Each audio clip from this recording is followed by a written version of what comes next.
chini ya uwezo wetu wa sasa madarasa ambayo tuko nayo hichi kipindi cha jua. Alhamdulillah, huku kwetu tumeanza kuona kajua sasa, tunakuwa na nguvu alhamdulillah. Kipindi cha baridi ilikuwa yani dripi haziishi, tukawa tunashinda madarasa mengi kwa tunaenda taratibu sana sana, na zile safari ambazo tulikuwa tukisafiri tukirudi tunakuwa tuko hoi. Basi ikawa darasa nyingi tumeshinda, darasa za lugha ya Kiarabu, hata za vitabu vyetu. Mimi nakumbuka kitabu chetu cha Aqida Alwasitiyya tuko na siku nyingi hatujakirudi. Mpaka leo nimekuwa kwenye darasa la lugha ya Kiarabu, wanafunzi wananiuliza maswali ya kuhusu yale maswali kwenye Aqida Alwasitiyya. Nikasema subhanallah, kumbe kile kitabu kina umuhimu sana. Kwa hiyo tutarudi insha Allah. Sasa tunakuwa zile nguvu ambazo Allah ameturuzuku hichi kipindi, tunakuwa tunaona basi isipiti siku hatujatoa darasa, hata ikiwa tumechelewa aje. Tunaomba Allah azidi kutuwafikisha katika hilo. Tuko kwenye kitabu Alwajiz, Al-Aslu Athani, asili ya pili. Ilikuwa tuko kwenye pointi ya imani. Imani ni nini kwa watu wa Sunna? Imani ni nini kwa watu wa Sunna? Tulionyesha darasa zilizoisha kwamba imani kwa watu wa Sunna, imani kwa watu wa Sunna ni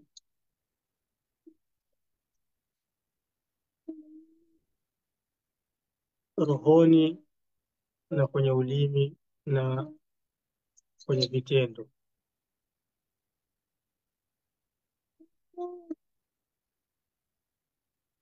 Hiyo ndio imani kwa watu wa Sunna. Leo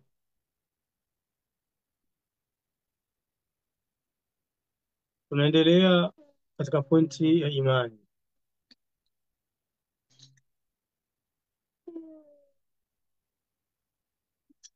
Tuko katika pointi wa Ahlusunnati Waljamaa yactaqiduna anna al-imana qawlun wa amal.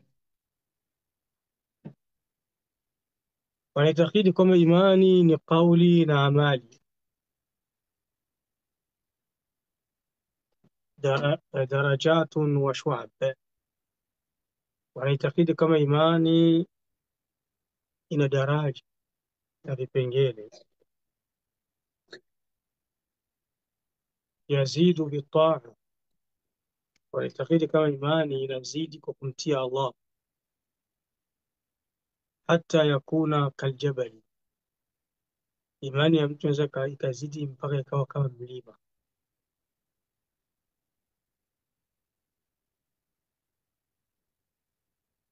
وينقص بالمعصية حتى لا يبقى منه شيء. Na wanaitakidi kama imani ya mtu inaweza ikaporomoka ikashuka kabisa kabisa mpaka pasibaki kitu, pasibaki hata punje. Wa anna ahlahu yatafadhaluna fi imanihim ala hasabi ilmihim wa amalihim. Wanaitakidi kwamba watu wa imani wanazidiana katika imani yao kutokamana na elimu zao na amali zao. Mtu mwenye ana uchamungu na elimu anamzidi mtu mwenye ana uchamungu hana elimu, na mtu mwenye uchamungu hana elimu anamzidi mtu mwenye elimu hana uchamungu. Wanazidiana shehe. fabaduhum akmalu imanan min ba'd, kuna watu imani yao imekamilika kuliko wengine. Waqad waradat fi dhalika adillatun kathiratun min alayati wal ahadith, na katika hilo zipo dalili nyingi za aya na hadithi. Haya maneno mwandishi anayasema waziwazi kwa makusudi, kwa sababu kuna watu hawayakubali. Ni Waislamu Sheikh, sasa kama si Waislamu, ni Waislamu wenye hawayakubali.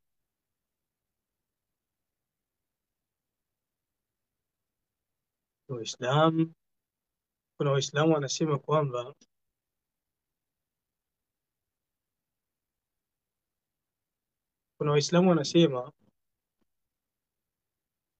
imani haizidi haipungue, ni kitu kimoja. Wako ndio wale Waislamu wasikia hata huku Europe, Ulaya,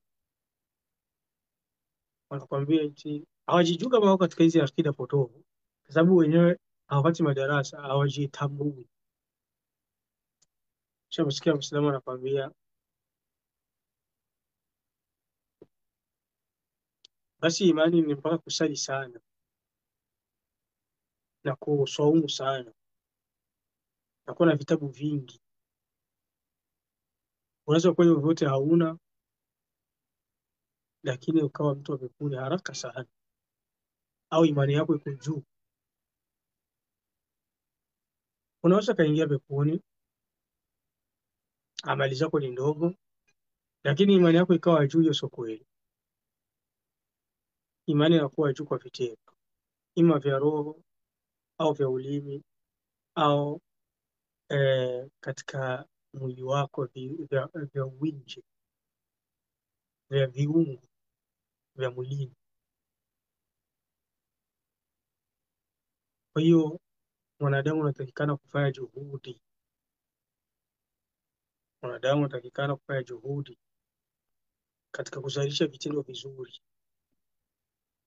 sio umekaa umelala tu. Qala Allahu taala, wa idha ma unzilat suratun faminhum man yaqulu ayyukum zadathu hadhihi imana. Ushahidi kama imani inazidi kwa matokeo na vitendo vizuri vizuri ni kauli ya Allah. Sura inaposhuka, Allah anaposhusha aya, kuna watu wanasema, kwani hii sura imemzidishia nani imani? Ama alladhina amanu fazadathum imana wa hum yastabshirun, ama waumini inawazidishia imani na wanaifurahia. Matokeo haya Sheikh, sura inashuka kuja kuelekeza watu wafanye kitendo fulani, waumini wanaishikilia vizuri ile sura, wanafanya vile vitendo, imani inazidi.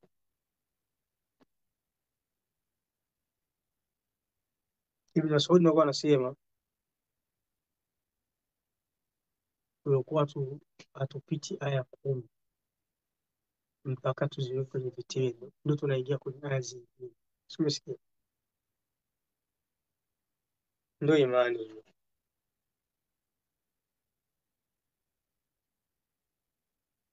Hiyo ndiyo imani. Waqala taala, Allah kasema, wayazdada alladhina amanu imana,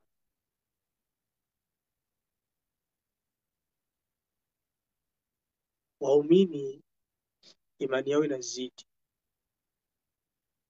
Katika suratu Al-Muddathir aya 31. Waqala taala, Allah kasema pia, wa idha tuliyat alayhim ayatuhu zadatuhum imana, wakisomewa aya zake imani inazidi. Wa ala rabbihim yatawakkalun, wanamtegemea Mola wao. Waqala taala, huwa alladhi anzala as-sakinata fi qulubi al-mu'minin liyazdadu imanan ma'a imanihim, yeye Allah ndiye anashusha utulivu kwenye roho za waumini ili imani yao izidi pamoja na imani ambayo wako nayo. Wako na imani, lakini zikishuka aya na matokeo ndio yanazidishaga imani. Wallah sahih sahih. Kwani wewe hapo na imani yako ilikuwaga iko hapo nyuma? Wewe mwenyewe jikumbuke, kuna matokeo fulani yanaenda kuzidishia imani. Wallah.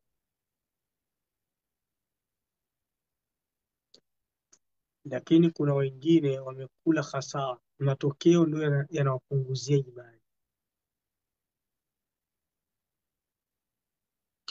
Ukifiliwa na mtu wako muhimu, imani inastahili kuongezeka. Ikiwa Allah amemchukua huyo mtu wa karibu muhimu kwangu, maana yake na mimi kuna siku nitamfuata, imani nazidi. Alikula hasara, anamchukia Allah, kuna amemchukua mtu wa karibu yake, mtu wake muhimu, anafika na vitoka yeye mweti, anazila. Matokeo haya ndio yanazidisha watu imani, inakuwa kama mlima, na ndio yanakula imani, yanainyofoa, yanaimeza imani, inaondoka hata kamchanga ka imani hamna kwenye nafsi yake.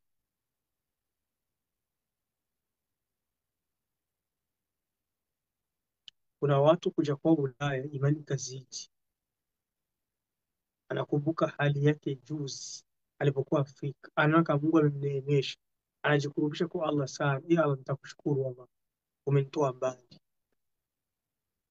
Lakini kuna mtu mwingine akuja Ulaya, ndio uovu unazidi na imani inaisha, anajiona amefika. Ndio tofauti ya waumini na waovu.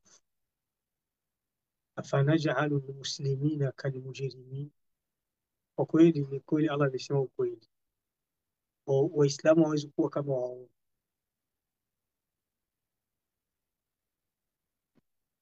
Am hasiba alladhina jtarahu sayiati an naj'alahum kalladhina amanu wa amilu salihati sawaan mahyahum wa mamatuhum. Am hasiba alladhina jtarahu sayiati, hivi wanadhani wanaofanyaga maasi, an naj'alahum kalladhina amanu, wanaweza kawa sawasawa na waumini? Am hasiba alladhina jtarahu sayiati an naj'alahum kalladhina amanu wa amilu salihati sawaan mahyahum wa mamatuhum. Hivi wanadhani kwamba maisha yao na kifo chao kitakuwa sawasawa? Saa ma yahkumun, wanahukumu vibaya.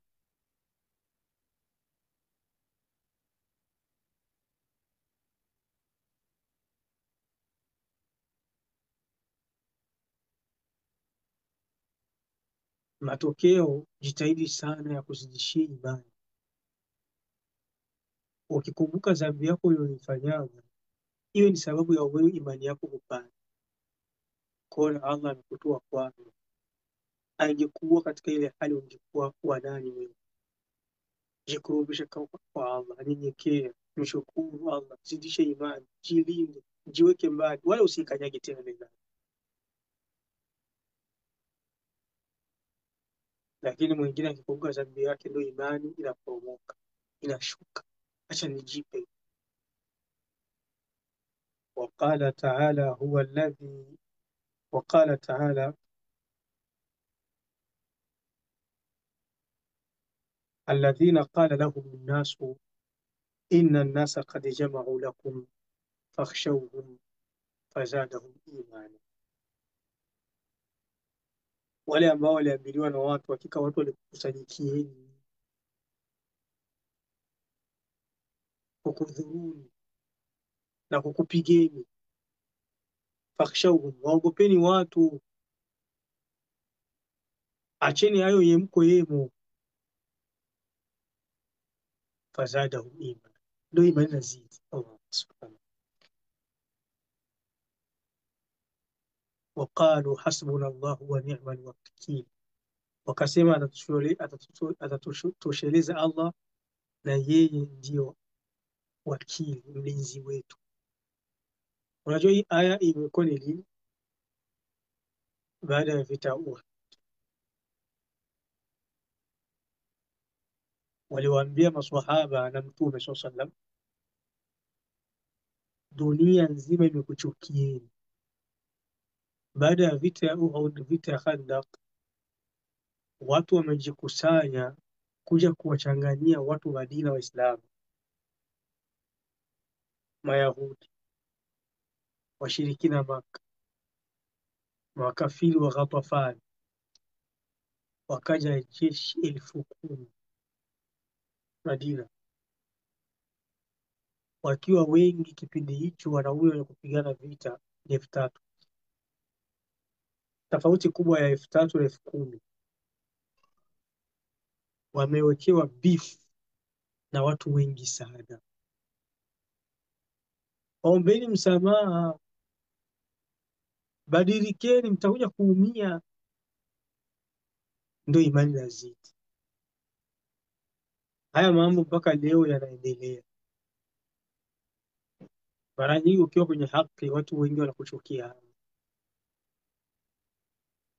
Usiogope she, maadamu unashikilia mambo ya Mungu, unashikilia mambo ya Allah, wallahi usijali. Maadamu uko unaamrisha watu mazuri na wakataza mabaya. Kullu jam'un muannath, huyo mkusanyiko wao ni wa kike tu, hawatakudhuru lolote. Usibadilishi imani ukohemu kwa kuogopa wingi unaokupinga. Fakhshawhum fazadahum imani, bali ukisikia wanaokupinga ndo imani izidi. Ukisikia bana jamaa fulani anakuchukia, kwa nini? Ulimgusi kwenye mawaidha, imani izidi. Sio upunguzi.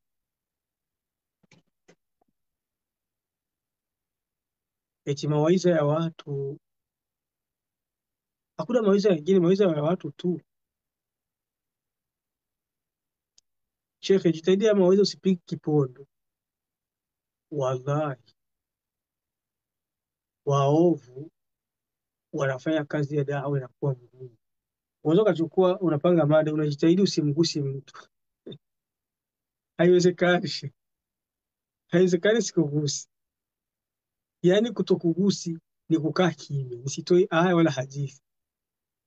Ndio maana kipondo kisikugusi. Ni wetu kuacha maasi ili watu wasikugusi. Utawaambia shehe acha kuzungumza. Waqalu hasbuna Allahu wa ni'mal wakil. Matukio yaliyotokea zamani ndio haya yanarudia shekhe.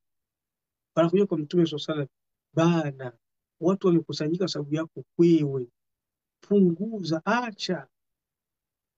Fazadahum imani, imani kazidi. Waqala an-nabiy sallallahu alayhi wasallam, Mtume anasema sala salam juu yake, man ahabba lillahi, atakayependa kwa sababu ya Allah. Shekhe, huyo rafiki yako mpende kwa sababu ya Allah, na kupenda wewe kwa sababu unasali, na kupenda kwa sababu nakuona kwenye madarasa, tuko pamoja kwenye madarasa, ndio maana tunapendana.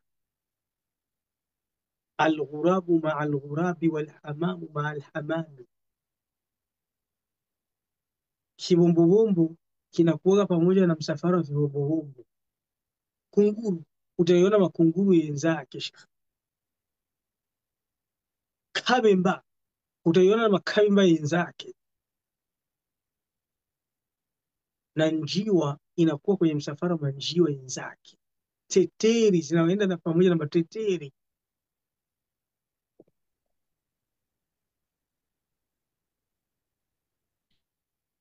Yaani mmekutania kwenye madarasa, ndio mkawa marafiki. Ndio asili ilikuwa hivyo, Sheikh. Umekuwa rafiki yake, mmekutania msikitini, mmekutania kwenye muhadhara, sawa. Unampenda kwa sababu ya Allah, mnashirikiana naye kwenye mambo ya Allah. Man ahabba lillah wa abghadha lillah, ibana ule mtu ameshabadilika, sio mtu wa madarasa tena, basi sio rafiki yangu tena. Faqad istakmala al-iman, basi imani yako ndio imekamilika. Ikiwa wewe tukitizama rafiki zako ni kwa sababu ya Allah, kwa sababu ya imani. Ibana jamani, mimi nimebadilika, shatubia yale mambo ya zamani nimeacha, badilisha na marafiki. Marafiki zangu mwe, sio marafiki zangu tena. Labda siwezi nikawafukuza mkija kunitembelea, nitawakaribisha, lakini ule urafiki wa karibu tena, yani kuwajali sana, kuwatafuta sana na nini, kuwa pamoja nami nanyi sana, kupiga histori sana, hayo yanakwisha. Hiyo ndio imani ya ukweli iliyokamilika. Katika alama ya tauba nasuha ni wewe kuachana na wale marafiki ambao mmekuwa kwenye maasi pamoja nao, unawachukia kwa sababu ya Allah. Hiyo ndio imani ya ukweli, Sheikh.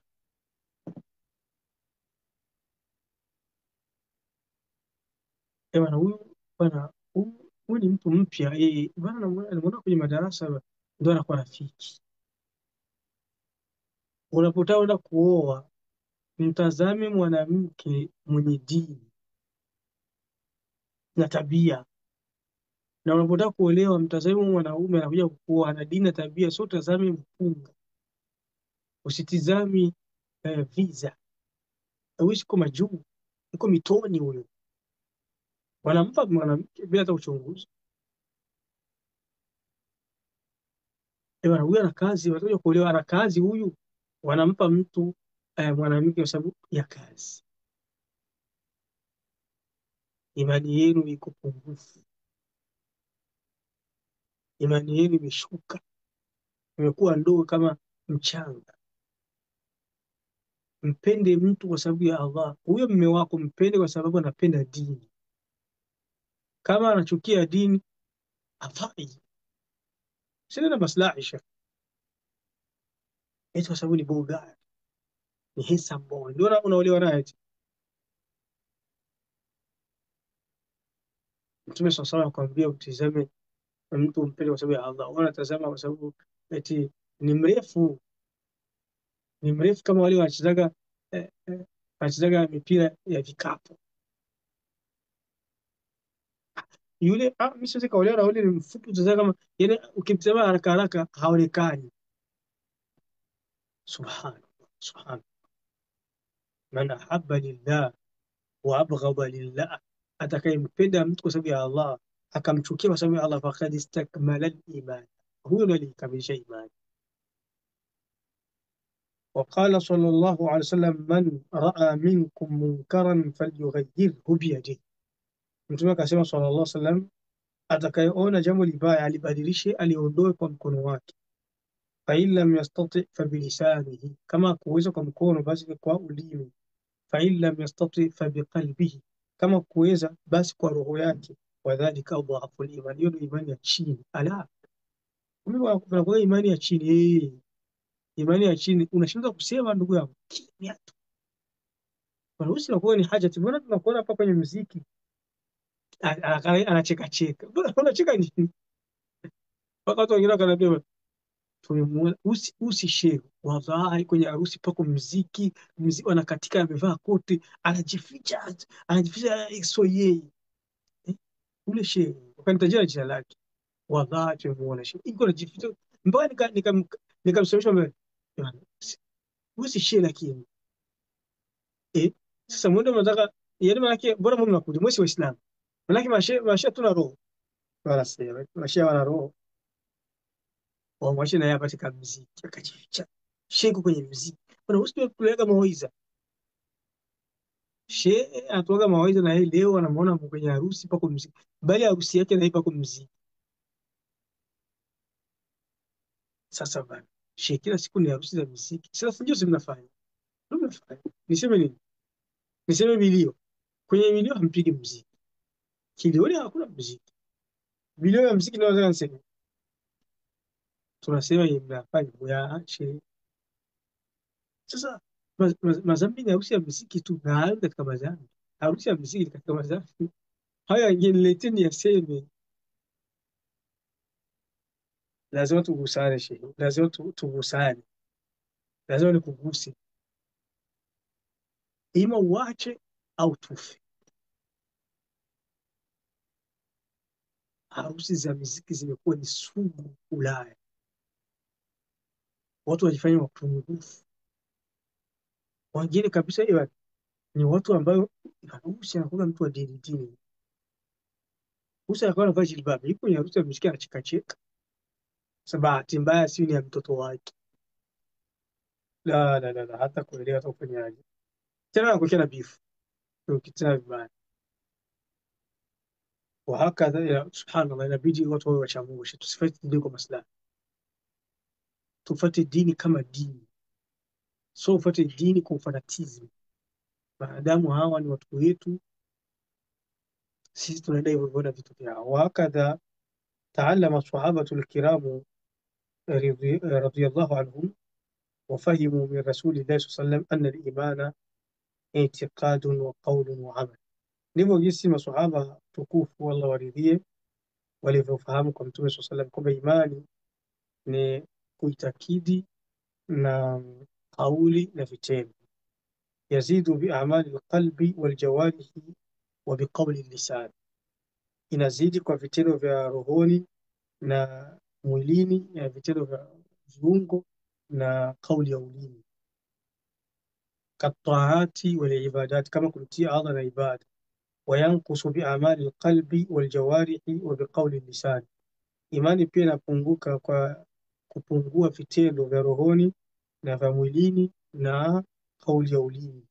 Kafili almuharramati walmaasi walmunkarati, kama kufanya vitu vya haramu na maasi na mambo yanayochukiza. Wa anna ahlahu mutafadilun, watu wa imani wanazidiana. Minhum as-sabiqu bil khairat, kuna watu ambao wenyewe wametangulia kwenye khairi. Kuna hao watu anajitahidi kadiri awezavyo kila jambo ambalo sheria imelisema alifanya, labda ashindwe tu, anajitahidi kufanya. Ndio anatoka as-sabiqu bil khairat. Yeye atafautishi sunna na faradhi, atafautishi haramu kubwa na haramu ndogo, hapana. Wa minhum al-muqtasid, na kuna watu wengine ni wakati kwa kati, wanajitahidi kufanya mambo ya wajibu, lakini mambo ya sunna yanawashinda, wanaacha haramu kubwa kubwa ndogo ndogo zinawashinda. Wa minhum adh-dhalimu li nafsihi, na kuna wengine wamezulumu nafsi zao. Khalatu amalan salihan wa akhara sayyi'a, wanachanga vitendo vibaya na vizuri. Wa minhum al-muhsin, na kuna wengine wale sasa wenye kufanya ihsani, yaani kila jambo la kheri wao wanalifanya na wanalikupia na wanaliharakia.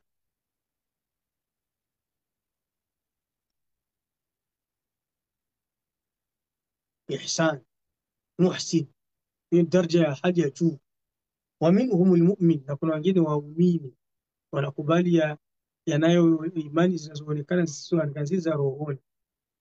Wa minhum almuslim, kuna wengine waislamu tu, vitendo vya uwinji ndio wanafanya, lakini vya rohoni vimewashinda. Laisu inda Allahi sawa, kwa kifupi watu imani zao hawapo sawa mbele ya Allah. Bal faddala Allahu ta'ala ba'dahum ala ba'd, Allah aliwafadhilisha baadhi yao kwa baadhi yao. ورفع بعضهم فوق بعض درجات، الله تبارك وتعالى alienda anawanyanyua daraja watu tofauti. قال أمير المؤمنين علي بن أبي طالب رضي الله عنه: الصبر من الإيمان بمنزلة الرأس من الجسد. Imamu Ali alikuwa anajua kuzungumza kwa mfasaha, anasema subira katika imani ina nafasi ya kichwa kwenye mwili. man la sabra lahu la imana lahu, kama huna subira huna imani shekh.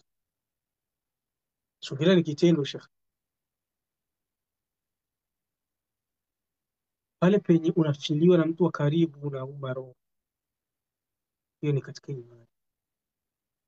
Unafukuzwa kazi unavumilia aende kula haramu, hiyo katika imani.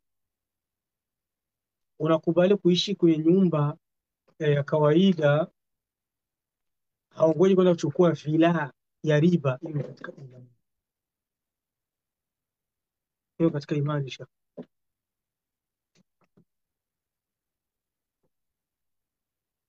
Ndoa yako imeparanganya, ndoa imeharibika,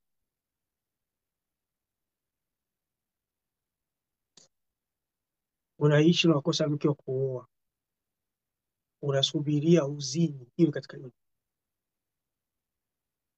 Miji nyingine nasikia pako wanawake wenye kujiuza nafsi, wa kujiuza miili yao tena waziwazi. Wamenambia Belgiki hao watu wapo,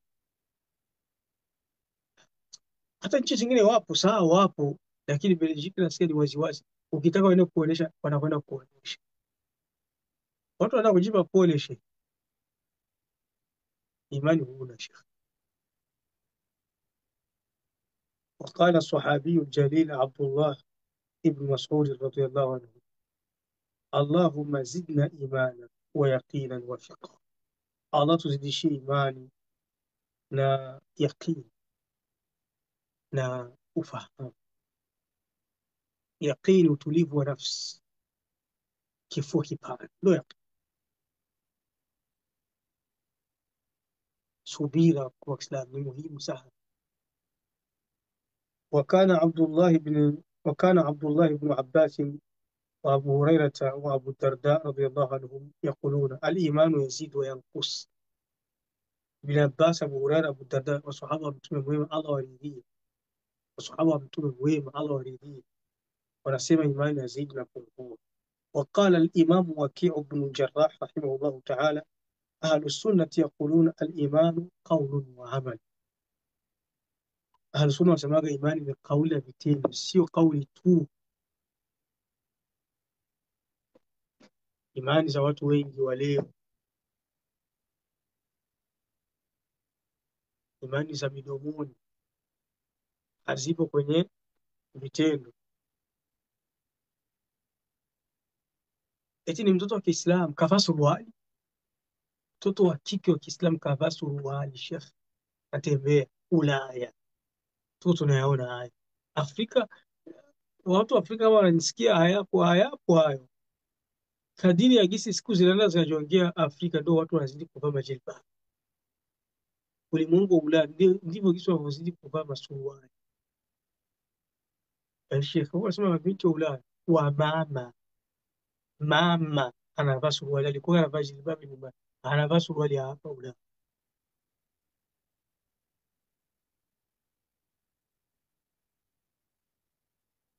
Mabinti walikuwa wanavaa majoho, walipita manjia siri, wanavaa masuruali shekh.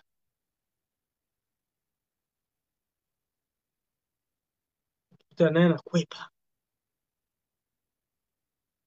Siku mwana fulani hayupo, ameshakwepa, amekimbia shekh.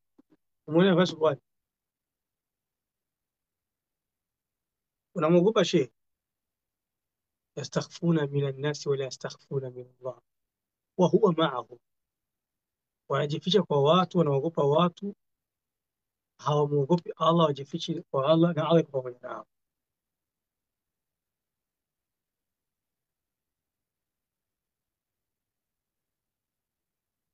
Na Allah yu pamoja nao.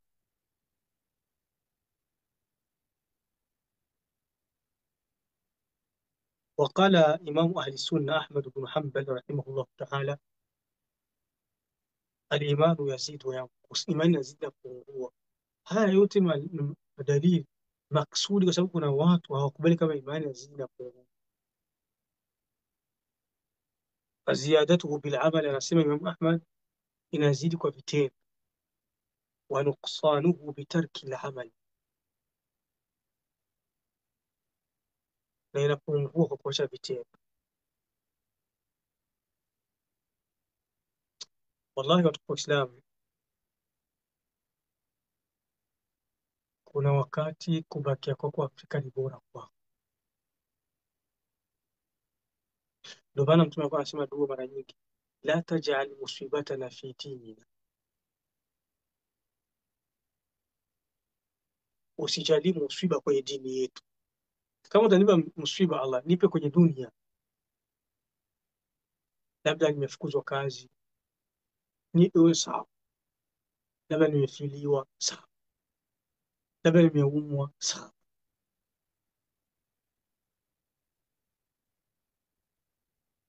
labda nimekosa hela sawa, lakini kwenye dini nimekula riba, nimekuwa munafiki, nimeoa vibaya. Kiwa vibaya shekhe, umezaa vibaya,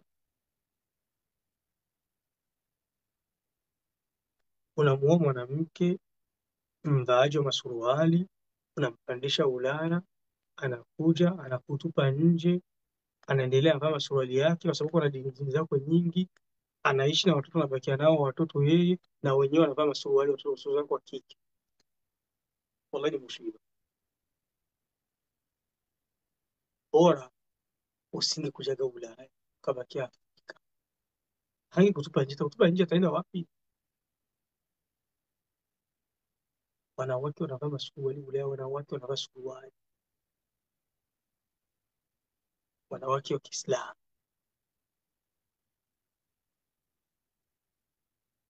Al-imanu yazidu wa yanqus wa ziyadatuhu bil amal, ziada ya imani kwa vitendo, wanuksanuhu bitarki al-amal, imani inapungua kwa kuacha vitendo. Kama wewe unakuwa na saili sala za usiku witri, umeacha, imani yako imepungua. Asikudanganye mtu sasa, basi imani siko rohoni. وقال الإمام الحسن البصري رحمه الله: ليس الإيمان بالتحلي ولا بالتمني. Anasema imani sio kwa kujivika, kwa kudai kama mimi na imani hapana, wala kutamani. Walakin ma waqara fi alqulub wa saddaqathu al-a'mal, imani ni ile ambayo ipo rohoni, akisha tukaiona nje kwenye vitendo vyako, ndio imani. Unajikurubisha na mambo ya Mungu, unayapenda, unakimbia mambo ya Mungu. وقال الإمام الشافعي رحمه الله تعالى: الإيمان قول وعمل. إيمان ni kauli na vitendo. Yazid wa yanqus, inazidi na kupungua. Yazidu bitaa, inazidi kwa taa, wa yanqusu bilmaasiya, na inapungua kwa maasi. Thumma tala, akasoma kauli ya Allah: wayazdada alladhina amanu imana, wana wa imani imani yao ikazidi. وقال الإمام الحافظ عبد الله الحميدي رحمه الله تعالى: الإيمان قول وعمل. إيمان ni vitendo, ni kauli na vitendo. Yazid wa yanqusu, inazidi na kupungua. La yanfa'u qawlun illa bi'amal, kauli yako haitonufaisha lolote kama haina vitendo. Kazi yako ni kusema sema, tule mawaidha wewe ufanye, unatukumbusha wewe kinyume na jinsi unavyokumbusha. Unatolea tu mawaidha yakikufika wewe kinyume na jinsi yalivyo. Wala amalun wa qawlun illa binniya, illa binniya, amal na kauli yako haikubaliki isipokuwa nia. Wala qawlun wa amalun biniya illa bisunnati, hicho tangulia. Kauli na amali, kauli yako na amali na nia yako nzuri inabidi ufate sunna. Hiyo ndivyo jinsi Mtume alivyofanya sallallahu alaihi wasallam. وقال الحافظ أبو عمر بن عبد البر رحمه الله تعالى أجمع أهل الفقه والحديث على أن الإيمان قول وعمل. Wamekubaliana wana wa fiqh na hadithi kwamba imani ni kauli na vitendo, wala amala illa biniya, na amali yako ili ikubaliwe inabidi ushindikize na nia. Walimanu indahum yazidu bitaa, imani kwao wenyewe inazidi kwa kumtii Allah, wayankusu bilmaasi, yanapungua kwa maasi. Wataatu kulluha indahum imani, na taa yote ni imani. وعلى هذا الاعتقاد كان جميع الصحابة الكرام والتابعين. hiyo ndo aqida ya maswahaba wote na matabiin. Ukienda kinyume nayo hiyo, wewe umeenda kinyume na aqida ya masalaf. Waman tabi'ahum biihsan, na waliwafuata kwa uzuri. Min almuhaddithina walfuqahai wa imati ddin, katika watu wa hadithi na mafuqaha na watu wa dini na maimamu wa dini. Waman tabi'ahum walam yukhalifhum ahadun min as-salaf wal khalaf, hakuna aliyekhalifu hili katika masalaf na makhalaf. Labda waliokuja baadaye wakaanzisha kauli zinawafiki habari za vitabu walivyovisoma vya falsafa, wakapotea. Illa alladhina malu anil haqq fi hadha aljanib, isipokuwa pako watu wachache walipinda kidogo.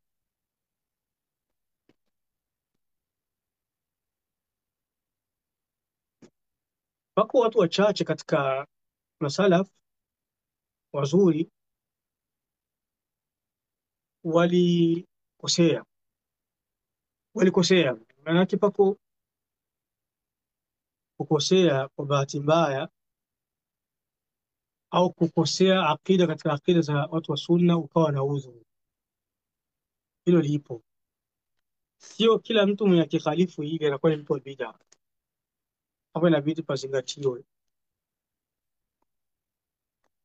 Miongoni mwa wasalafa ambao walikosea wanapewa udhuru katika masala ya imani ni Abu Hanifa rahmatullahi alayhi. Abu Hanifa rahmatullahi alayhi wanamfuata Wahindi South Africa. Bwana mmoja katika wanafunzi iko anaeleza masala ya aqida ya Maturidiyya na Ashaira. Maturidiyya na Ashaira. Abu Hanifa rahmatullahi alayhi yeye anaona kama al-iman tasdiqun biljanan وإقرار باللسان وأن العمل خارج عن حقيقة الإيمان. Abu Hanifa anaona kwamba imani ni rohoni na kwenye ulimi, lakini vitendo haviingii katika imani. Na hapo Abu Hanifa katika masalaf alienda kinyume na aqida ya masalaf wengi. Tumenukuu maswahaba hapa na matabiin, na katika hata wale ulama wa madhehebu nne, Malik na Shafi na Ahmad, hata wakina Ishaqa bin Rahoya kina Bukhari, ulama wa kisalaf wote kasoro wachache miongoni mwao Abu Hanifa ndio anaona kama imani si mpaka vitendo. Lakini Ibn Abil Barra amezungumza kwamba huenda Abu Hanifa amejirejea katika hiyo point. Kwa hivyo tunaposema aqida ya masalaf, mtu asichukue sasa mnamtoa Abu Hanifa katika masalaf, yumo miongoni mwao, kinachotazama ni wingi. Wa khulasatul qawli fi musamma al-iman 'inda ahli sunnah wal jamaa, kwa kifupi, imani kwa wana wa sunna huwa ma waqara fi qalbi al-'abd, ni ile ambayo kwenye roho ya mwanadamu, kile ambacho unakubali kwenye roho yako.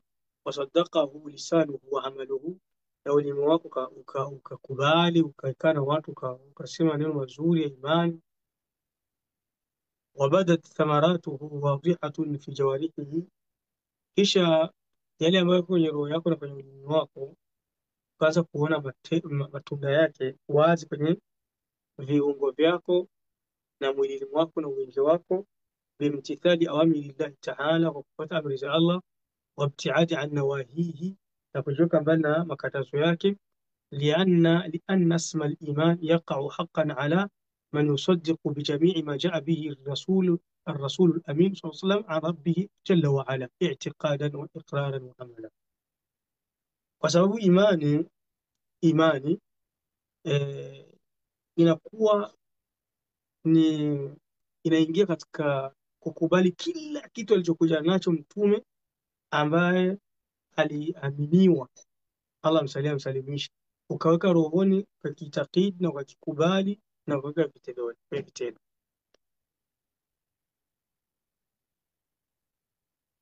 وأن العبادة لا يتساوون في الإيمان، wanadamu hawako sawasawa kwenye imani, wala yatamathaluna fi abada, wala hawalingani. Lidha man saddaqa biqalbihi wa aqarra bilisanihi walam ya'mal bijawarihihi at-ta'at walwajibat allati umira biha lam yastahiq isma al-iman albatta. Kwa hiyo mtu mwenye atakubali kwa roho, akakiri kwa ulimi, lakini viungo vyake havikuweka vitendoni, hakutenda na hakufanya wajibu ambazo ameamrishwa, hastahili kuwa mwana imani milele kabisa. Waman aqarra bilisanihi wa amila bijawarihihi wa lam yusaddiq dhalika qalbuhu lam yastahiqa isma al-imani aidha. Na mtu ambaye atakubali kwa ulimi wake na akatenda kwa vitendo vyake, lakini roho yake haikubali, basi huyo hastahili kuitwa ni mwana imani. Nimetoa mifano katika darasa liloisha katika hili. Ni lini mtu anakubali kwa ulimi na kwa vitendo, lakini roho haikubali? Ndio wale ambao wako pamoja nasi kwenye malaidi, kwa kuogopa siku watakufa tusishindwe kuwasalia. Waman akhraja al-amala min al-iman fahuwa murji'un mubtadi'un dal. Atakayetoa vitendo katika imani, mtu atakayesema kama imani sio mpaka mtu atende, huyo ni katika kundi la upotovu la murji'a, alipotea. Ndio kwa kifupi, lakini sio lazima kila mtu anayesema hivi anakuwa ni mtu wa bid'a. Anaweza kuwa mtu alisema iko na udhuru. Wa al-sunnati wal jamaa la yaslubuna wasfa al-iman min al-'abd idha amila amalan ma la yukaffiru fa'iluhu min al-mahdhurat. Watu wa al-sunna wal jamaa hawamtoi mtu katika imani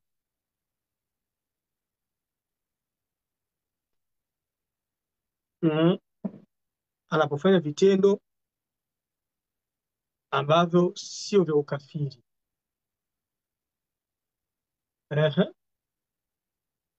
Hawamtoi mtu katika imani anapofanya vitendo ambavyo si vya ukafiri. Mfano,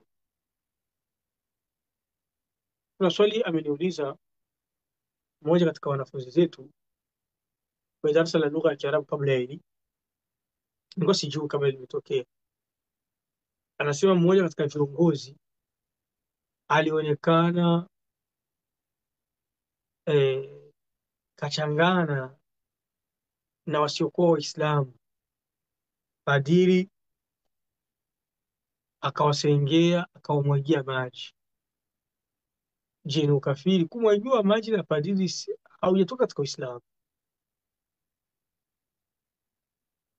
Baadhi ya mashababu wenye kuharakia kukufurisha waliwahi kumkufurisha zamani mfalme wa Saudia Fahd alipokuwa Uingereza, akapewa zawadi ya fedha vile, wakamvika, ilikuwa na msalaba. ule kafiri vaa msalaba. Kuvaa msalaba sio ukafiri, labda yule mwenye kuvaa msalaba kafiri ndio yuko kafiri, lakini tukimkutana Muislamu alivaa msalaba hatumkufurishi tu kwa kuona msalaba. Wewe si Muislamu, ona msalaba ni wewe tu unapendeza, kama kuvaa vua ni maasi, ni haramu. Sipoko hata wale waimbaji wa muziki, ni mtoto wa Kiislamu anavaa msalaba, msimkufurishi huyo, mwambieni ni makosa, ni haramu, vua. Mtoto wa Kiislamu anavaa msalaba. Ahlus Sunna wal Jamaa hawakufurishi mtu anapofanya kitendo kibaya maadamu si cha ukafiri. au taraka ma lam yukaff au taraka ma lam yukaffar tarikuhu min alwajibat, hawamkufurishi mtu atakayeacha kitu cha wajibu ambacho hakufurishi. Kuna vitu vya wajibu ukiviacha unakuwa kafiri, lakini pia kuna vingine ukiviacha hauwi kafiri. Mfano, mtu yuko na uwezo wa kwenda hija aendi, yeye anakalia kuchanga tu hela za kwenda Afrika, anawekeza hela za kwenda kutengeneza Afrika, haendi hija. Hichi kitendo kibaya, lakini tukufurisha. Wala yukhrijunahu min al-iman illa bifili naqisin min nawaqidhi, illa bifili naqidhin min nawaqidhi, hawakutoka katika imani bado ngaliki mtu wa imani, labda ufanye kitenguzi katika vitenguzi vya imani. Wa murtakibu al-kabira min ahli al-qibla, mtu mkufanya madhambi makubwa, watu wa sunna wanasema huyu bado angaliki katika watu wa qibla, waislamu. La yakhruju min al-iman, hatumkufurishi. Ma lam yastahilla dhanbahu, maadam hajahalalisha dhambi yake. Hasa kwa mtu ni mla riba, hiyo riba ni haramu, niombeni dua, hatumkufurishi maadamu anakubali kama ni haramu. Lakini akasema niachieni bana, riba ni halali, anakufurishwa. Fahuwa fi dunya mu'minun naqisul iman, mu'minun biimanihi wa fasiqun bikabiratihi, wako waadilifu wakati watu wa sunna. Mtu mwenye kufanya madhambi makubwa ni mwaminifu lakini mpungufu wa imani, lakini kwa imani yake tunamwita ni mwaminifu. Ni mtu anasali lakini mzinifu,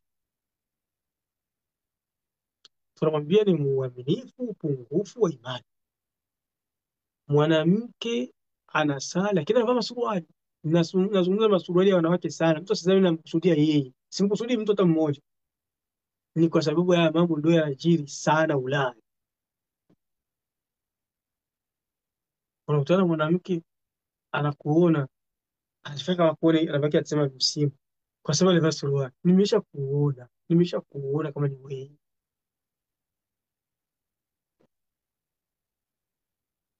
Darasa leo itakuwa ni nini? Siwachi kufanya au nataka mimi niache? Mimi niache nisitoe darasa kuhusu wewe. Wewe ndio sasa uache kufanya hivi. Vaa jilbab. Sikuwa najua nitakutana na wewe shehe. Sasa unaniogopa mimi? Kwa hiyo huyu mwanadada na suruali lake lile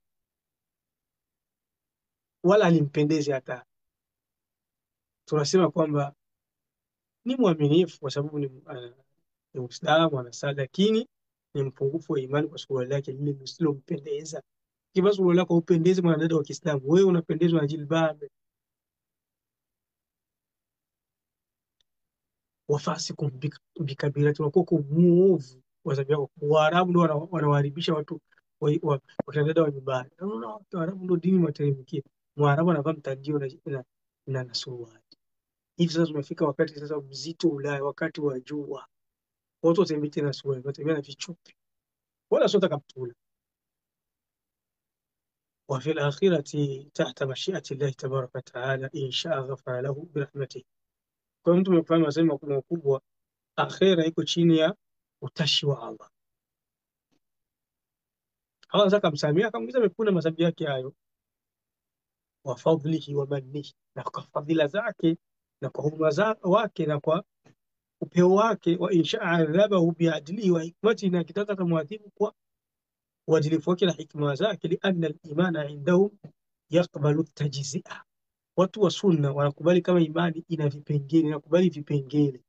inakubali kugawanyika. Watab'id min haythu al-amal bihi walqiyamu biwajibatihi.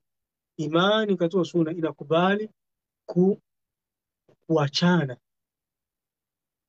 kutokana na vitendo na mtu mwenye kufanya amali.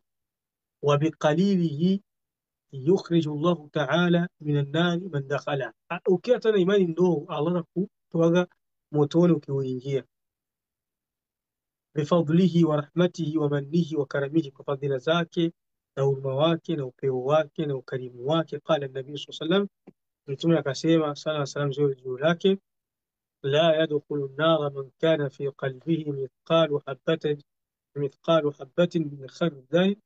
khardal min iman. Hatoingia motoni mtu ambaye atakayekuwa katika nafsi yake na kipande hata kidogo chembe ya imani, hauingii motoni.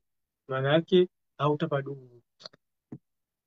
Ama min haythu al-i'tiqad wal-iman wat-tasdiq bima jaa min indi Allah wa qabulihi wat-taslim lahu, fal-iman 'inda ahli sunnah wal jamaa haqiqatun kulliyatun bi arkaniha au musammaha la taqbalu at-tajzi'a wat-tab'id. Huko chini kwenye reference akaweka wazi baadhi ya masala, akasema tukitizama imani katika itikadi na katika kukubali yale ambayo Allah amekuja, yale ambayo yametoka kwa Allah, na kuhusu kujisalimisha, imani kwa watu sunna ni moja pia, haikubali migawanyo. Yani kukubali mambo yaliyotoka kwa Allah, imani ni moja. Sio mtu aseme mimi nakubali baadhi ya mambo yatoka kwa Allah, yengine siyakubali, na kuna imani kwa yale baadhi. Tunakwambia wewe si Muislamu, kafiri. Mtu aseme mimi nakubali Qur'an, sikubali sunna. Hivyo unajua kama sunna ni kutoka kwa Allah? Anaweza kajibu akasema nakubali sunna ni kutoka kwa Allah, lakini pamoja na kuwa ni kutoka kwa Allah sikubali, anakuwa ni kafiri. Anaweza kajibu akasema mimi sikubali kama sunna ni kutoka kwa Allah, tunamuelewesha, tunampa dalili. Wama atakum rasulu fakhudhuhu, yeye alikuja nayo mtume achukueni, sikubali. Tunaeleza tumpa dalili, ma yuti ar-rasula faqad ataa Allah, atakayentii mtume mtii Allah, sikubali, kafiri. Wale vijana wakataza sunna, wasikizi habari vizuri, hataki hadithi, huko kafiri shehe. Watandariju tahtaha furu'un kathira yajibu al-imanu bijami'iha jumlatan wahidatan kama amarana Allah ta'ala bil imani biha. Kwa hiyo katika kukubali mambo ya Allah subhanahu wa ta'ala pako matawi mengi, inabidi kuyaamini yote kama kisi Allah tuamrisha. Fa inkaru ayi far'in min furu'iha au juz'in min ajza'iha au mas'alatin masailiha huwa kufrun bi baqiyati al-furu'i wal masail. Kukataa hivyo vipengele, ukakataa baadhi au mas'ala katika hayo mas'ala, ni ukafiri, unakuwa unakataa vipengele vyote.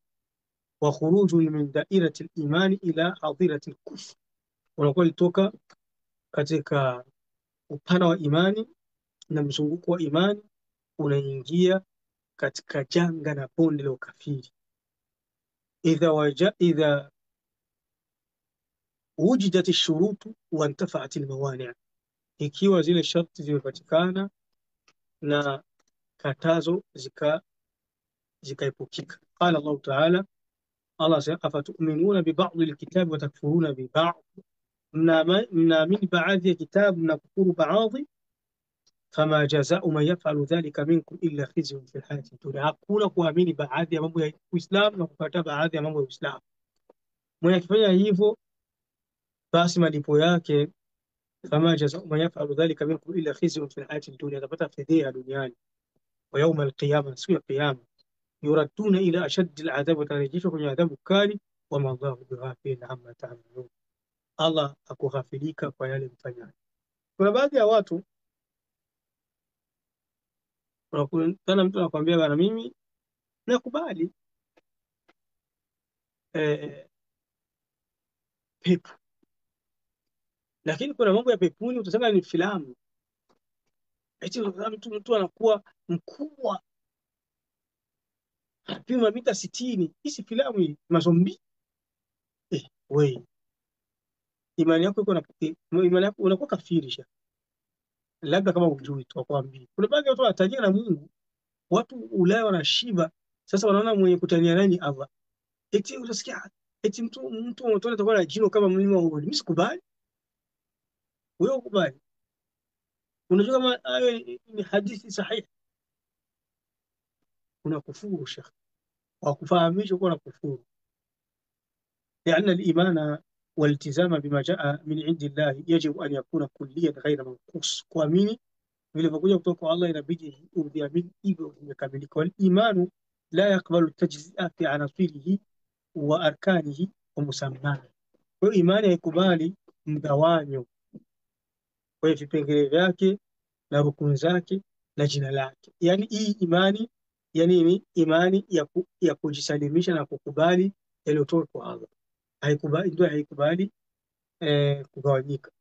Walimanu yantaqisu bintiqasi unsurin wahid min anasirihi, na imani yantaqidu afwan, walimanu yantaqidu bintiqadi unsurin wahid min anasirihi, imani inaporomoka inakwisha yote kwa kupungua kipengele katika vipengele vyake vile vya ile imani ya kukubali na kujisalimisha. فمن طعن في مسألة جزئية من مسائله أو استحل المعصية أو اعترض على أي شعيرة من شعائر الإسلام كأنما طعن في الإيمان كله. atakayetia dosari kwenye masala katika masala ya imani, mfano mtu akwambia mimi adhabu ya kaburini tunakubali, lakini sasa usikia eti adhabu ya kaburini panakuja malaika anakupiga nyundo kabisa, ni filamu. Wewe unakataa mambo yanakuja kwenye hadithi sahihi, imani yako imeporomoka shaka, umekuwa kafiri. Labda kama ujumbe ufundishwe kiendelea kaidika kisha kazi, au kahalalisha maasi ambayo yameharamishwa kwenye dini. Mimi naona kama tuwashia wanakuwa sema zina ni haramu, naona kama zina sio haramu. Unakufuru wewe, sio mtu wa imani, sio Muislamu tena, bila utoa shahada. Au kapinga muonekano katika mionekano ya Kiislamu ukatia dosari, kana mata'ana fil iman, kana kwamba ulitia dosari imani yote. Idha kana dhalika min ghairi shubhatin wala ta'wil, ikiwa kama umefanya hivyo bila shubha. Sasa kwa mtu kuna shubha, kuna mtu anakuja kukuchanganya ukajikuta umechanganyikiwa, hajifanyi shehe, anakuja kuletea vitu vya uongo ukachanganyikiwa, ukajikuta umeingia katika mlengo wake.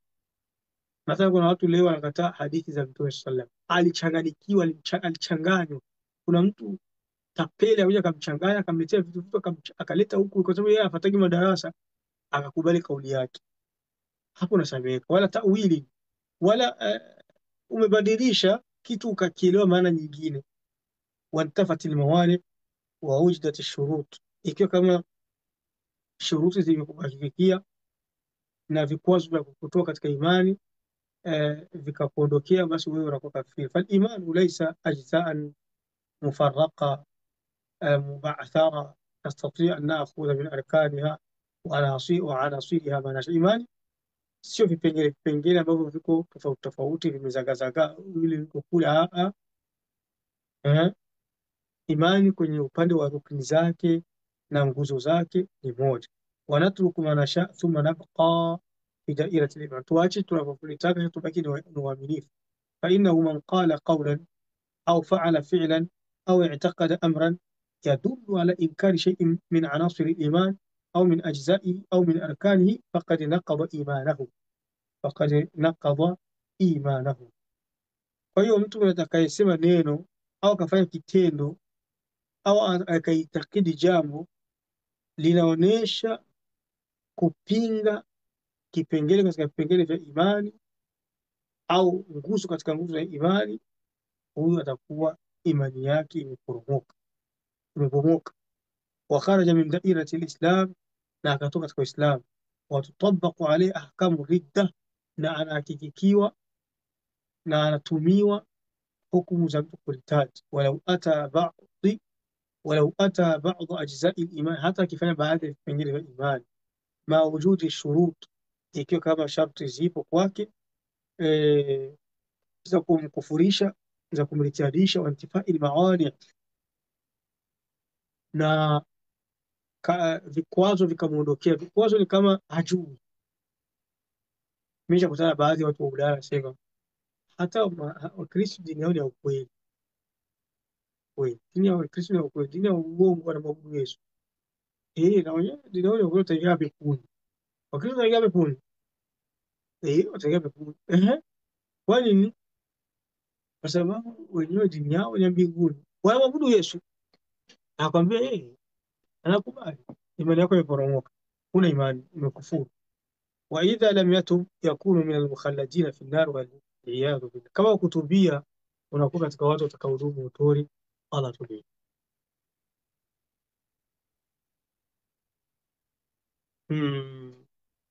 Tunaishia hapo kwa leo, tutamalizia hiki kipengele asili ya pili katika akida za watu wa sunna darasa litakalokuja. Wacha maswali madogo kama yatakuwepo. Wallahu aalam, wa sallallahu ala sayyidina.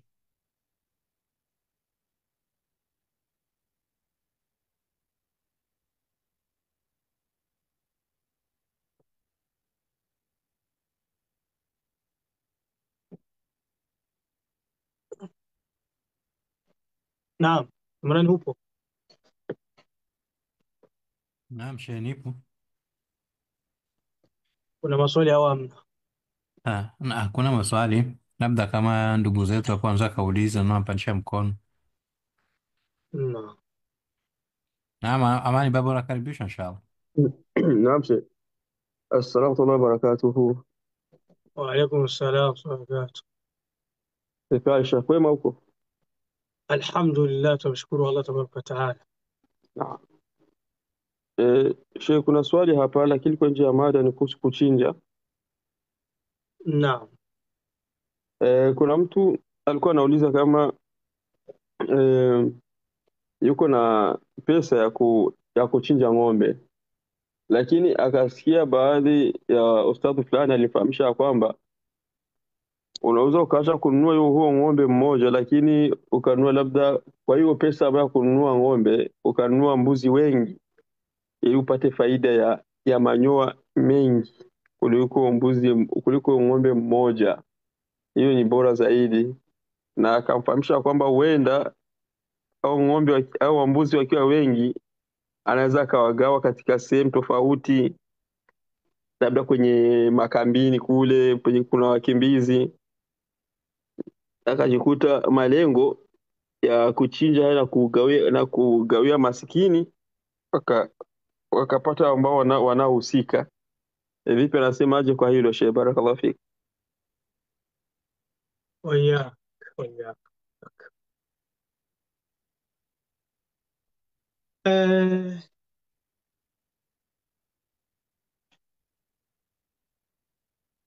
Mpaka huyo mtu aseme hivyo, utizame kwanza hadithi fulani, huenda anaweza kuwa amejisegamiza kwayo. Iliwahi kutupitia hadithi hiyo, ngoja tuitizame hapa.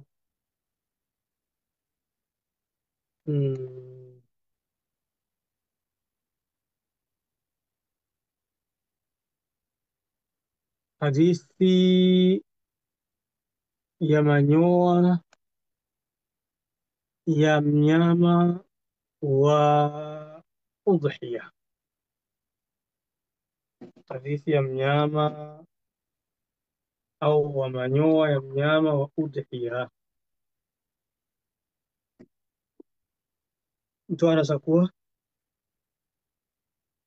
ameisegamiza naye.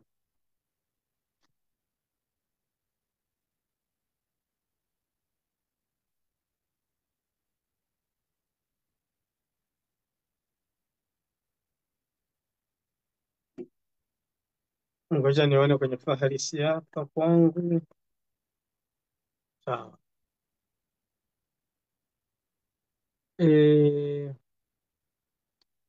Bila shaka sheria ilivyokariri kabla ya kuleta hizo hadithi ni kwamba sheria imekariri kwamba ng'ombe ni bora kuliko mbuzi na ngamia bora kuliko ng'ombe. Hiyo ndio ishirio.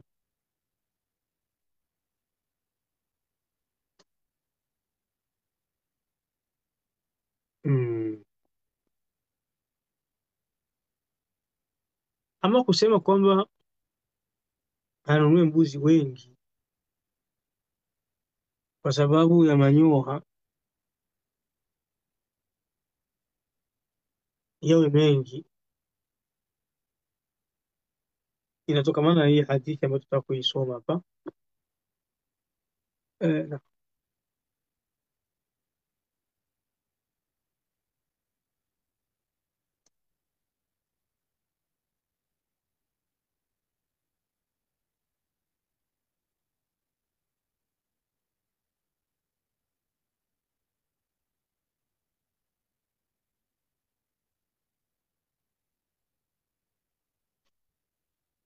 zipo hadithi kadhaa katika hii point. Kuna ambayo ni sahihi na kuna ambayo si sahihi.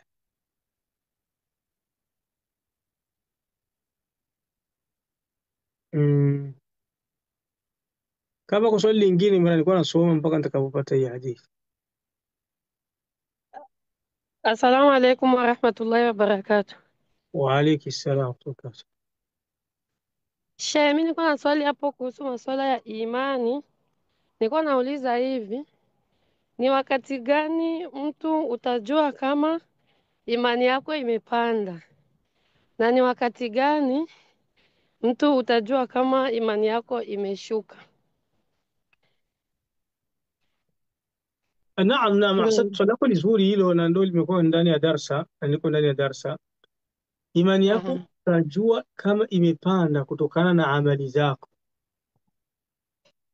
Ukijikuta uko mtu wa amali njema, vitendo unavizalisha vya imani, unafanya mambo ya ibada, unajitahidi kuwa mwingi wa ibada, imani yako imepanda.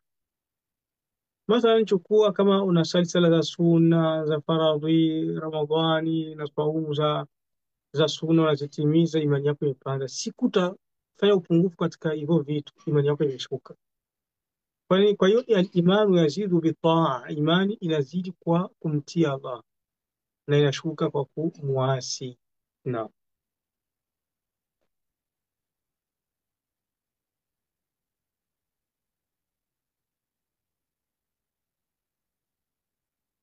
kuna lingine imani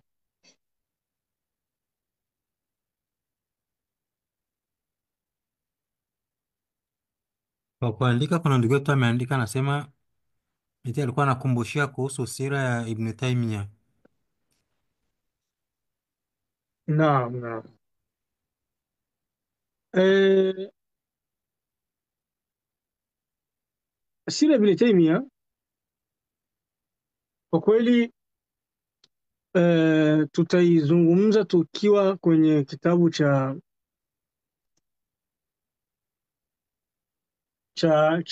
aqida alwasitiyya. Siku nyingi hatutoi darasa la aqida alwasitiyya, ndio tuko na desturi ya kuzungumza sira katika sira za Imam. Tulifika kwenye Ibn Taymiyyah, tushazungumza darasa mbili au tutazungumza siri mbili kwa Ibn Taymiyyah, kulibaki kama zingine mbili au tatu tumalize, lakini siku nyingi hatutoi darasa la aqida alwasitiyya.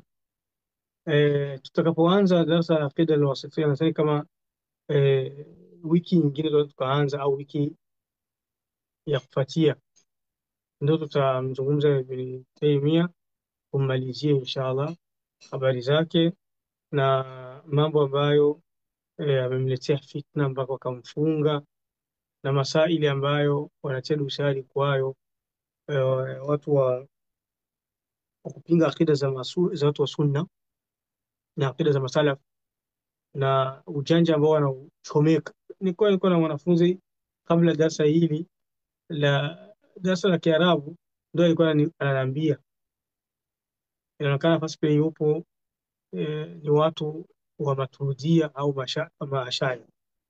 Wanasema eti kama wako na shubha kama hii akida ya masalaf alianzishaga ni Ibn Taymiyyah. Uongo. Akida ya masalaf Ibn Taymiyyah hakuanzisha, bali alikutana vitabu vimeandika masalaf. Imamu Ahmad kuna kitabu chake cha akida ya Ahlusunna wal Jamaa, Sufyan Thauri kunacho, Shafi kunacho, akachukua tu yenye kwa hiyo vitabu akayaleta. Kwa hiyo wenyewe kwa sababu akida zao wako na watu walioanzilisha, ndio wanataka na akida za masalaf au watu wenye wameanzilisha akida za masalaf. Hakuna watu wameanzilisha, ni akida ya Mtume Muhammad sallallahu alaihi wasallam. Naam, insha Allah.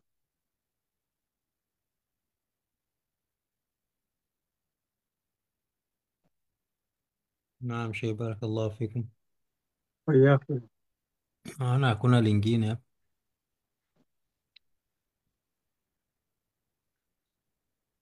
Sawa, hakuna lingine.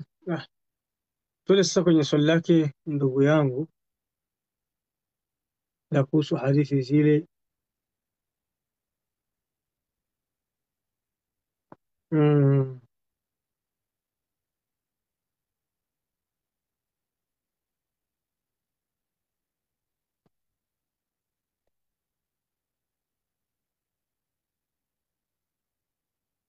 ya kwanza ya hadithi tuanze kuchukua.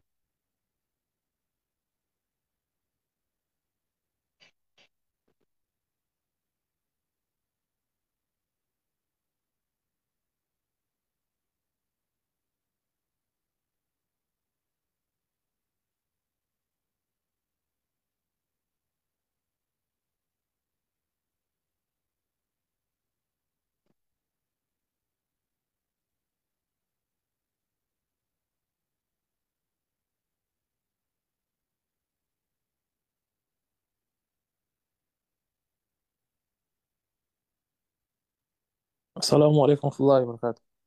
Alaikum salaam tukatu. Naruhusiwa kuuliza Sheikh? Naam.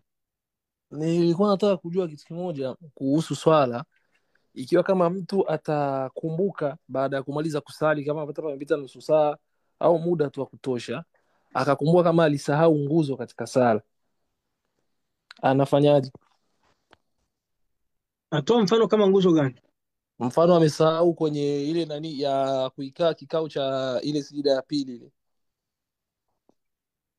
amesahau ile, anakuja kukumbuka baadaye. Naam. Ikiwa kama ni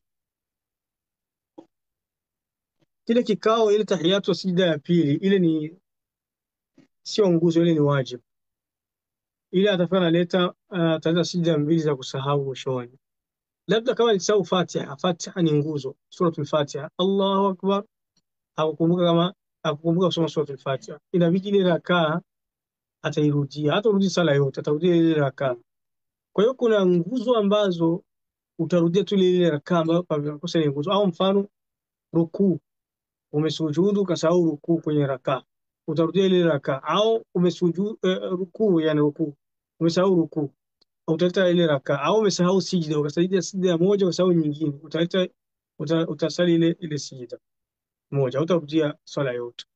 Ama mtu ukisahau takbiratul ihram au ukaingia kwenye sala ukasema takbiratul ihram, ukasema Allahu akbar, ukusema umeingia kwenye sala, basi ile swala yote imekufa, utairudia yote. Sawa, tuzungumze zile hadithi za kuhusu udhuhia. Ya hadithi ya kwanza ipokea Imamu Tirmidhi na Ibn Majah. Mtume anasema ma amila ibn adam yawma an-nahr ahabba ila Allahi min ihraqi dam, hakuna kitendo ambacho atafanya mwanadamu anachokipenda Allah tabaraka wa taala siku ya kuchinja, siku ya Idi, ile Idi kubwa. Hakuna kitendo Allah anakipenda utakachofanya hiyo siku kama kumwaga damu. Katika muhadhara wa Sweden tumechukua siku mbili duniani bora kuliko siku zote, siku ya Idi kubwa na siku ya Arafa. Hakuna siku zinafikia hiyo siku eh, ubora. Kwa hiyo hizi ni siku za kuzalisha vitendo vizuri, na kitendo kizuri bora utakifanya ile siku ya laidi, kumwaga damu. Wa innahu la yu'ta yawma alqiyama biquruniha wa ash'ariha wa adlafiha, kile kichinjwa chako kitaletwa siku ya Kiyama kwa mapembe yake na manyoya yake na ngozi zake.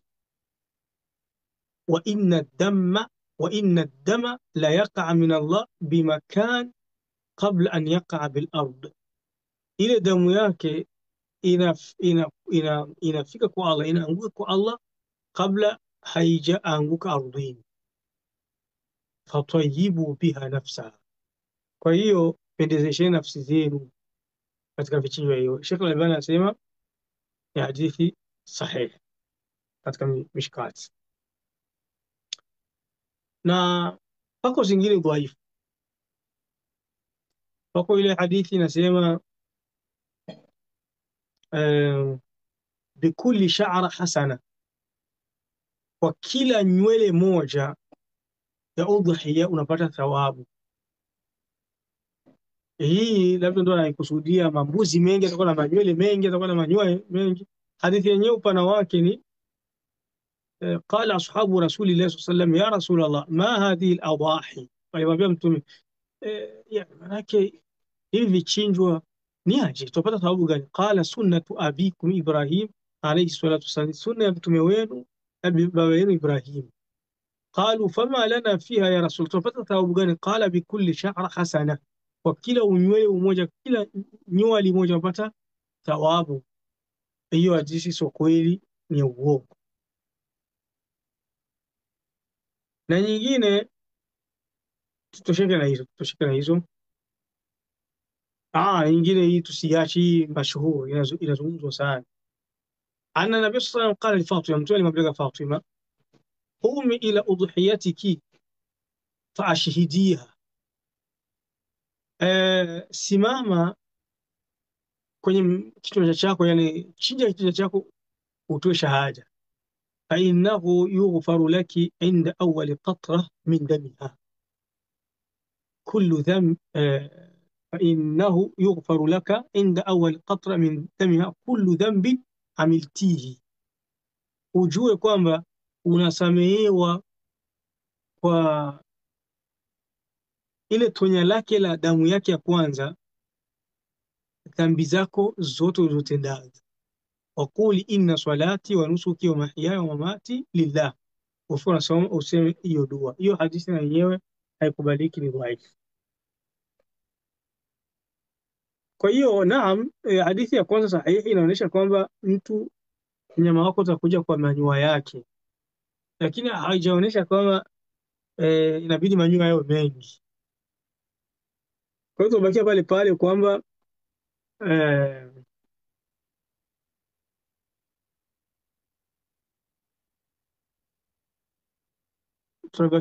kwamba ng'ombe ni bora kuliko mbuzi hata zikiwa nyingi.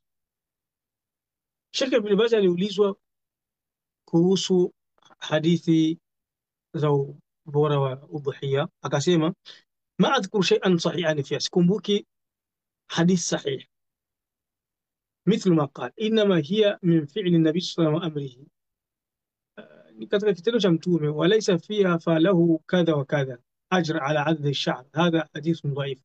Akasema hadithi inasema kwamba kila nywele unapata thawabu, hiyo ni hadithi dhaifu.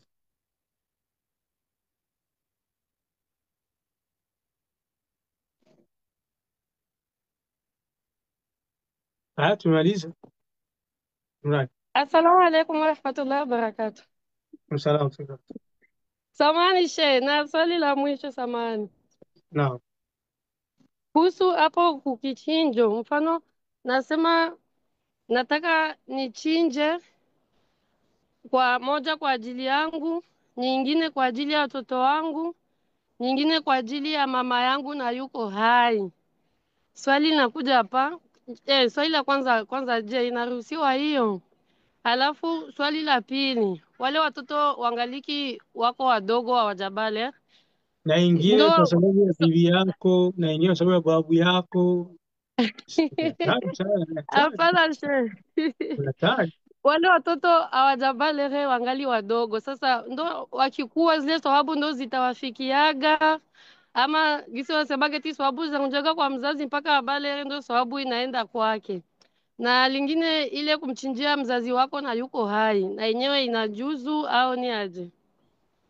Asante, asante. Swali zuri. Kama kisi ulivyojibu, na nakumbuka kama utakuwa umeuliza swali siku zilizoisha kuhusu kumchinjia maiti kwa kujibu, na ndio maana umesema hai leo. Zile za mchinjia Mm. babu yangu, bibi yangu cha kufa, tate yangu, sijui mama yangu, nyanya wangu changu cha Wakenya, hizo hazipo. Mm. Ama ikiwa wako hai, chukua masala yafuatayo. Kwanza, watoto wakiwa wadogo, kichinjio Mm. chako kinawatosha wenyewe. Ukichinja Ah. wewe, ukichinja wewe, wale watoto ambao unawalea wangaliki wadogo, kile kichinjio chake Mm. kinawatosha na wenyewe. Mm. Ama ikiwa wameshakuwa wakubwa, wako na mauwezo, Mm. kila Mm. mtu anajichinjia kivyake. Last Mm. ama wakishaoa, wanachinja wewe, unajichinjia wewe, na yeye anajichinjia. Na ukiamua kuwachinjia wewe mzazi, kama mzazi unataka thawabu nyingi na unawapenda Mm. watoto zako, hautaki pesa yao itoke mfukoni mwao, ukaamua kutoa ya kwako mfukoni mwako, nuru na ala nuru. Wazazi wako ikiwa Hapana. unaishi nao, Mm. ukichinja kile kipindi chako kinawatosha wote. Lakini Mm. ikiwa kama wako kivyao, ni vizuri uwachinjie na wenyewe, vizuri Ah. uwachinjie na wenyewe. Ukiwachinjia na wenyewe unapata thawabu nyingi. Ikiwa kama hawana uwezo wa kuchinja, sio lazima wachinje, unaweza kujichinjia wewe mwenyewe ukawapa nyama wakala. Lakini kama utataka uwachinjie na wenyewe, wako hai, ujichinjie wewe, mchinjie mama yako, mchinjie baba yako, watoto zako wako hai, nuru na ala. Hakuna bid'a kwenye masala ya kujitolea, kwa sababu wanadamu sisi tunapendaga mali, na atakubali kuchinja hao wote. Akiweza kuchinja Mm. umwaka wa kesho hatoweza, lakini akiendelea Mm. na uwezo, mashallah, nuru na ala nuru, haina tatizo. Kiwachinjia kwa hai, kwa sababu waliokuwa hai ndio wanahitaji sadaka sana kuliko waliokufa. وأنفقوا Mm. مما رزقناكم من قبل أن يأتي أحدكم الموت فيقول ربي لولا أخرتني إلى أجل قريب فأصدق. Allah, mtu akitaka kufa anasema Allah, nirudishie nitoe sadaka. Ama maiti anachohitaji kwetu ni dua. Akifa maiti, vitendo vyake vyote vinakatika isipokuwa vitatu, miongoni mwavyo wala din salihin yad'u lahu, mtoto anamwombea dua, hapana mchinjie. Kumchinjia ni jambo linajitokeza mara kidogo. Kwa hiyo kuwachinjia waliokuwa Mm. hai ni jambo la kubalika. Wakitaka, wakipendelea, ongea nao. Hata watoto zako wangali wadogo, ukichinja kichwa chako kimoja kinatosha, lakini ukiamua mimi nataka niwachinjie wote na wangali wadogo tutakuwa sawa, tunapata thawabu shehe. Najichinjia mimi, mtoto wangu wa kwanza, wa pili, wa tatu, tupe nyama, leta hizo nyama, unapata thawabu nyingi kabisa, umejitolea kabisa, sio bida. Wallahu a'lam. Allah yaslim. Naam, shukran Sheikh, jazakallahu khairan fi dunya wal akhirah. Allah Amin, kulipe pepo ya Firdausi nuzula amin. Na kwa wewe pia faida unazotunufaisha kwa kweli, ya kuzidishia elimu yenye manufaa wewe na familia yako. amin. Shukran. Sote hapo hapo. Salamu Jamani, alaikum tumalize hapo. warahmatullahi Wa wabarakatuh. alaikum salaam wa rahmatullah. Naam Sheikh. Naona Tumalize hapo. naona na ndugu yetu naye alikuwa alijazia hivyo la mke na mme. Nafikiri atakuwa amepata jibu humo humo, au unaweza kutushereheshea na yeye. Ikiwa kama uko na mke wako, eh, ukitoa ile udhuhia kabisa, nakumbuka inamtosha mke wako. Mm, ah, masala kidogo ya kuhusu mke sikumbuki vizuri. Nakumbuka tumesoma kwa Ibn Uthaymeen ya masala hayo.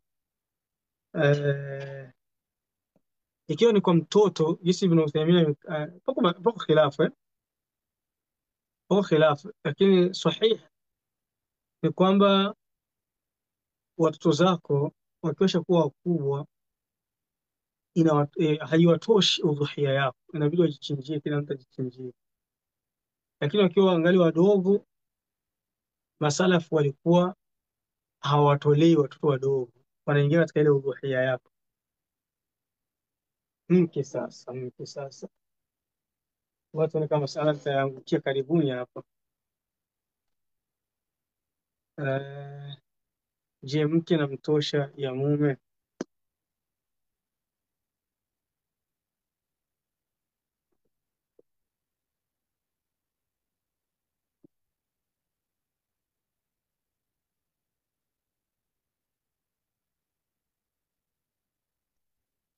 Tualete kesho Imran, naona kama sasa zimeenda kidogo, ili uhifadhi ile afya. Tutaleta kesho, acha niatizame kwa wepesi inshallah. Naam, inshallah, barakallahu fikum. Nakumbuka hapo kauli mbili. Kauli ya kwanza ya jumhur wanasema kama mme anamtosheleza mke wake, na Ibn Uthaymeen amezungumza kidogo hapo na pumzi fulani kuhusu je, namtosheleza au imtoshelezi. Naomba nikumbuke inshallah, nitatizama kesho, nitaeleza biidhnillah. Assalamu alaikum. Wa alaykum salaam wa rahmatullah. No, she nilikuwa nataka kuulizia maana ilikuwa ni kwenye swala la kujua kama ikiwa mke na mume wote wana uwezo, kila mmoja anaweza akachinja kivyake, ndio nilikuwa nataka kumaanisha. Wakitaka kuchinja kila mtu kivyake, hiyo ina neno, inakubalika. Ni nuru na ala nuru, nuru juu yake nuru, kila mtu kuchinja kivyake. Lakini masala pia yapo, je, mme akiamua kuchinja mke aache? Lakini kama mke anataka akubali, mimi nitachinja na mimi na mume wangu atachinja, sheria inafurahia sana gisi mnavyotoa, ndio gisi raha juu ya raha. Ni kama hivi zaka iko na kiwango chako, kisa mimi nataka nitoe zaidi, hakuna bidhaa, sio bidhaa, toa shekhi. Lakini masala pia yapo, ikiwa kama mume atatoa, mke anasema mimi nimeosha toa, na yuko na uwezo. Sasa hizi habari ziko Ulaya, mke ana uwezo, mume ana uwezo. Mke anasema mimi nimeshatoa, ile nitosha. Je, ni hivyo? Ndio masala yanastahili kuchakatuliwa inshallah. Kwa hiyo tutaleta kesho inshallah kwenye Tanbihul Kafirin. Subhanakallahumma wa bihamdika ashhadu an la ilaha illa anta astaghfiruka wa atubu ilayk.